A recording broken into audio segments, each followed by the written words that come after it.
Bonjour à tous, notre méditation de ce jour va prendre en compte les textes que nous propose la liturgie de la parole, à savoir le livre de l'Apocalypse pour la première lecture et l'évangile de Luc au chapitre 21, versets 12 à 19.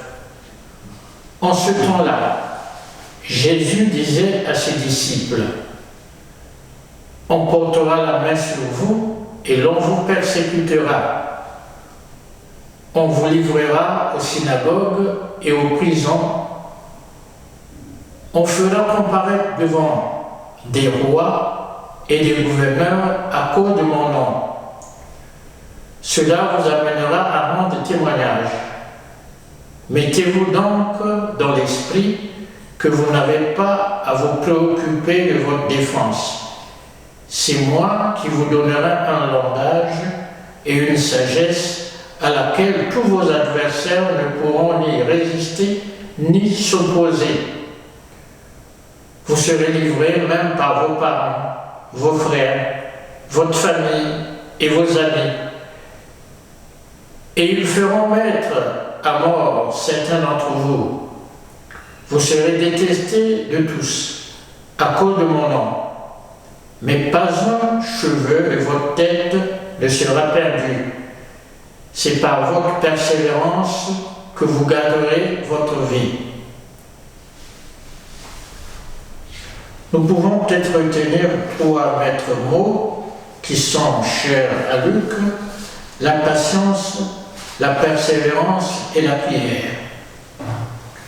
La première lecture, extraite du livre de l'Apocalypse, s'ouvre sur un chant de louange de l'Église pour magnifier le Seigneur, ou mieux la Seigneurie du Christ.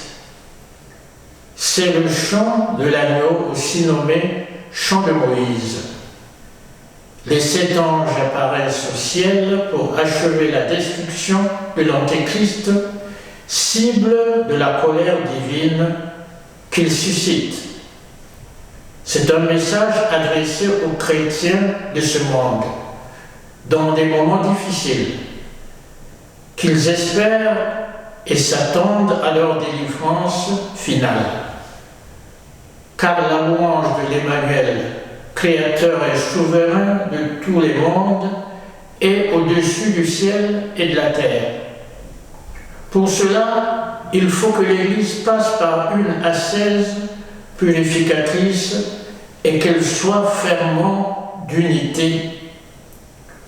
Le temps de l'Avent qui approche peut être pour nous un véritable temps de grâce, de découverte, de progrès et de renouvellement spirituel.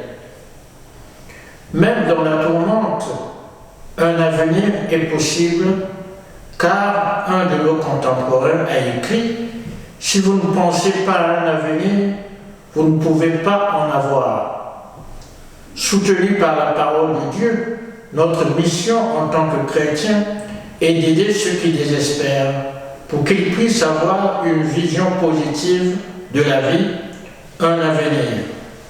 Quand Luc écrit « Les chrétiens sont persécutés », pour les encourager face à l'adversité, il va actualiser le discours de Jésus sur la ruine de Jérusalem et sur la venue du Fils de l'homme.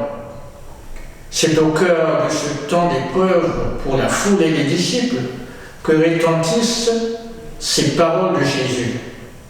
Prenons-les comme des alertes, des avertissements.